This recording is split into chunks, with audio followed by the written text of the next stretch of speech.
I have this thing wrong and that thing wrong, and I need God's salvation. I need a blessing. I need the Rebbe to give me a blessing that all my hardships should go away and I should have a solution for my problem. Whatever the problem was, doesn't say it in the story, so I don't know what it was. The Rebbe listened to him. He listened to everything he said. And then the Rebbe Rashab turned to him and says, I'm sorry, my friend. I can't help you. You're a lost case. I can't help you. The man was completely broken. This was his last and only hope. His only hope was to get a blessing from the Rebbe. The Rebbe was going to be the one to save him. The Rebbe was the one to take him, to give him the solutions that he needed. And here the Rebbe told him, I can't help you. The man left the room and he broke down into such a bitter cry. He was falling apart. He was completely destroyed. He had no hope left. To his great luck, the Razah, the Rebbe's older brother, was walking by at that time. The Razah sees this man crying. He comes over. He says, my friend, what's wrong? How can I help you? And this man tells him the whole story. He blurts out everything out to this brother of the Rebbe's older brother. He tells him the whole story. And he finishes off and he says, and I went to your brother and your brother told me he can't help me. The Rebbe said he can't help me. I'm gone. I'm a lost case. I'm completely destroyed. The Razah said, okay, you sit here. Sit tight. Let me go talk to my brother. Let me go talk to the Rebbe. He's the older brother, right? So the Razah went into the Rebbe's room and he comes to his brother and he says, I don't understand. It's not how it works. You don't just kick somebody out. You don't tell him you can't help him. You're a Rebbe. You're not just another guy. You're a Rebbe now. You have the ability to do miracles. It's your job. You got to do what you got to do. The Rebbe listened to his brother and he said, okay, call him back in. And sure enough, the man came back into the Rebbe's room and the Rebbe gave him a blessing and the blessing was fulfilled and the problems all went away. This is the story about the Rebbe Rashab. Now, what's going on over here? If the Rebbe was able to bless him, then he should have blessed him the first time. Why did he send him out of his room, tell him I can't help you, and send him on his way? He should have helped him. Why didn't he help him? If he couldn't help him, then how did he help him later? How did he give him a blessing later? What changed in between? Either he can help him or he can't. Why did he send him out, tell him I can't help him? And not only that, he could have done it in a nice way. He could have been, told the guy, encourage him and say, God is always there and God can always save somebody and is never give up hope. And you always have to have bitachon. You always have to have belief in God and trust God and God. A lot of beautiful things I can tell you. We can all say a lot of beautiful words of encouragement to give somebody a boost, not make him feel bad, not make him feel like garbage. Send them out and say, I can't help you. Basically throw him out into the street. How could the Rebbe do that? Why did the Rebbe push him away and then later give him a blessing and give him everything he wanted? The answer is that when the first time the man came to the Rebbe could not help him. He wasn't being overly strict with him. He wasn't trying to push him away. He literally could not help him. He saw that you are incapable of receiving this blessing. You're not on a level spiritually. You're not in a place where you can receive such a great blessing. You don't deserve it. If you're not deserving of a blessing, they're incapable of receiving. If you come to somebody's pouring wine or pouring water, everybody comes with a cup, they get their cup, and he pours in the water, and you get your cup. And you come along without a cup, come with your hands. And he says, give me water. I can't give you water. You don't have a cup. There's nothing to give you the water in. You have nothing to receive it. You have no vessel to accept the blessing. This man was incapable of receiving the blessing at that point. And so the Rebbe sent him out. And he didn't send him out kindly. He sent him out and said, I can't help you. You're a lost case. Because he wanted to break the man. He wanted the man to break and cry and really return to God and make himself into a vessel, come to a place where he could receive that blessing, which is what happened. The man went out and he cried his heart out. And at that point, he created a vessel for himself. He created something that was able to receive a blessing. As the famous Hasidic saying goes, there is nothing as whole as a broken heart. And that's what this man achieved by going out of the room and crying. This was what the Rebbe accomplished. And the Rebbe said, go out. I can't help you. He broke the man because in order to fix it, you have to first break it. He broke his heart so that he can fix him.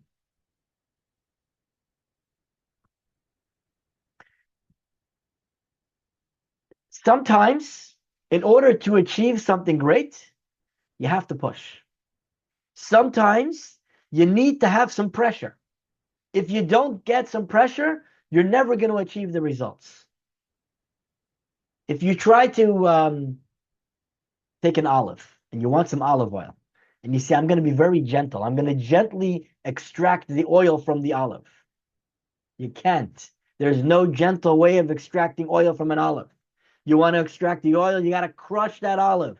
You got to break it into oblivion. You got to crush it into a mush. That's the only way you'll get the oil. You have to break it sometimes. You have to put that pressure, and only then can you get that precious oil that you're trying to receive. Abraham knew this. Abraham knew that sometimes the people that come to him, deep down, they have an ability to believe in God. But they're so materialistic. They're so involved in all the materialism of the world that their hearts and minds are close to God. They're close to the idea of a great God who gives us everything, a God who is worthy of being thanked for the food.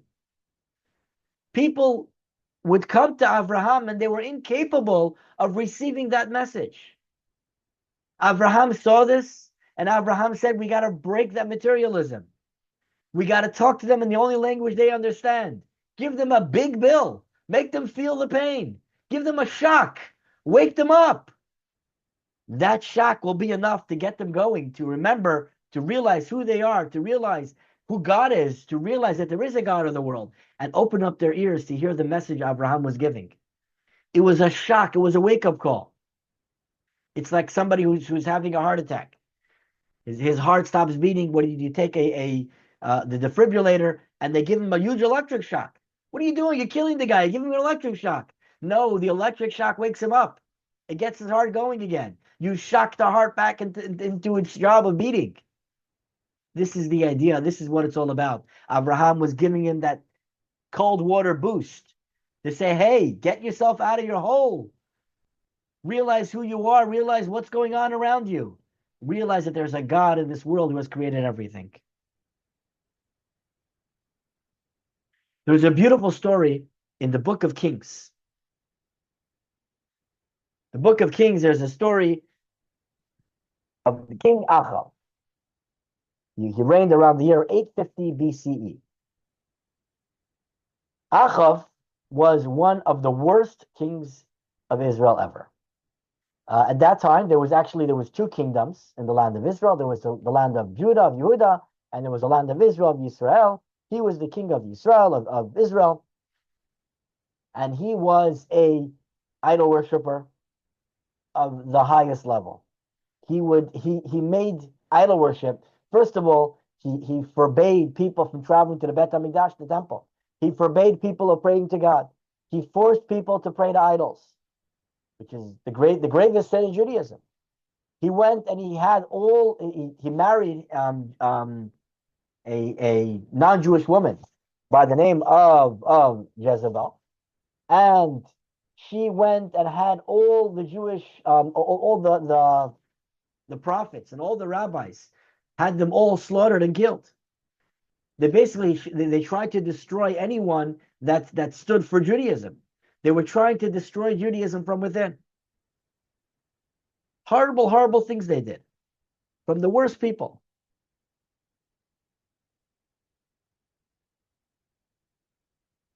So the story is, King Achab, he had a neighbor who was the king of Aram, which is pretty much modern-day Syria. The king of Aram at that time was the greatest superpower in the area. And one day the king of Aram put together a huge army and decided to attack the kingdom of Israel. And he was going to destroy the kingdom of Israel. He was much stronger than Achab and the Jewish people at that time. There was no way they could defend themselves. And so he came and he sent him an ultimatum and said, I'm going to let you live if you send me your silver, your gold, your beautiful wives and your children. Send them all to me and I'll let you live. Achab had no choice. He knew that he could never win a battle against this kingdom of Aram. And so he said, yes, as you say, my master the king, I am yours. as well as all that is mine. You can have it all. But this king of Aram wasn't satisfied. He sent back another messenger. And the messengers returned and said, Thus said Ben-Hadad, as I have sent to you, saying, your silver and your gold, your wives and your children you shall give to me. But at this time tomorrow, I will send my servants to you, and they will search your house and the houses of your servants, and they will put the delight of your eyes in their hands and take it away. So he says, not only do I want your silver and your gold and your wives and your children, I want the delight of your eyes. When Achav heard this, he sent back a message and said, he sent the messengers to the Ben-Hadad, tell your master the king, all that you said to your servant at first I will do, but this matter I cannot do. And the messengers went back and brought the message back to him. He says, you want my silver, you want my gold, you want the wives, the children, you want all that? Take it. I can't fight you, you're too strong. You want the delight of my eyes? No, that's too much. That I cannot give you. I'm not going to give it to you. It's not going to happen. What is this delight of the eyes he's referring to? What is this? What was he refusing to give? He's giving up everything. What is he holding back and saying, this you can't have? This, the delight of the eyes, our sages say, is the Torah. Achav told him, I want the greatest thing you have, and that is the Torah. I want you to send me the Torah scroll. Give up your Torah. Now remember, Achav is the worst of the worst. He doesn't believe in the Torah. He doesn't follow the Torah. He breaks every rule of the Torah to the strongest degree. He goes out and he forces other people to break the rules of the Torah. His entire life was all devoted to destroying anything the Torah stands for.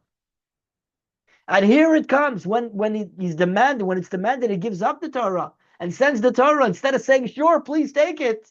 He says, no, that I'm ready to risk my life for. That I will not give you. And he knew that he is not stronger than the king of Aram. He knew that the king of Aram can come and kill him and wipe him out. But he said, no, I'm not giving you the Torah. The Torah you cannot have. He stood up for the Torah. And because of this, the Medrash tells us, because of this, because he did not give up the Torah, therefore a messenger came, he received a messenger from God who told him there were some prophets who survived. They were hidden in a cave, it's a whole story.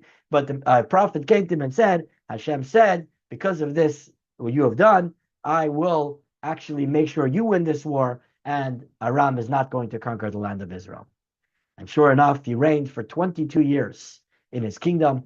Horrible man, did horrible things, but because he stood up for the Torah, he was able to survive and to have his kingdom continue.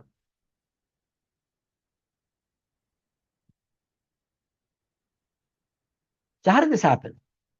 How was he willing to give it all up for the Torah that he didn't follow anyway? The Torah was not meaningful to him.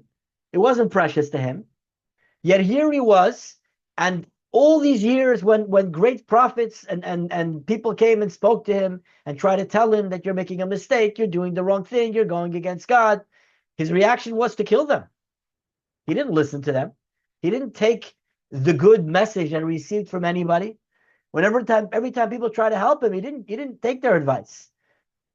And yet here, when he comes under attack, he says, no, I'm going to stand up for it. What changed? What changed in his perspective at this moment? What changed was it woke up within him. Here he had a non-Jewish king come and tell him the delight of your eyes is the Torah. This is the most precious thing you have, and that's what I want. And Achav says, 1 minute.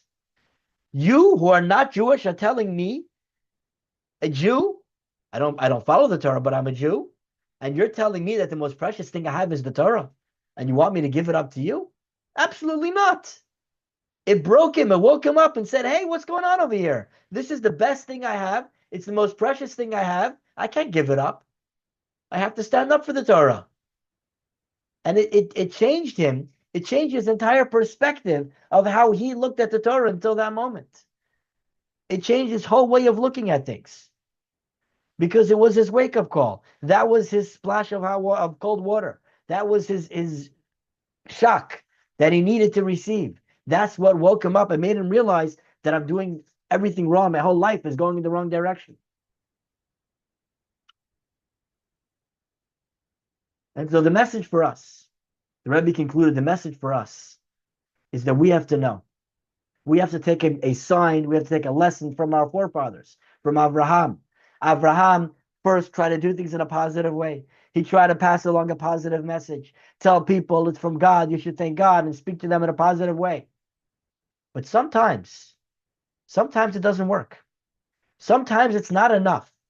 People don't always react correctly to the positive message.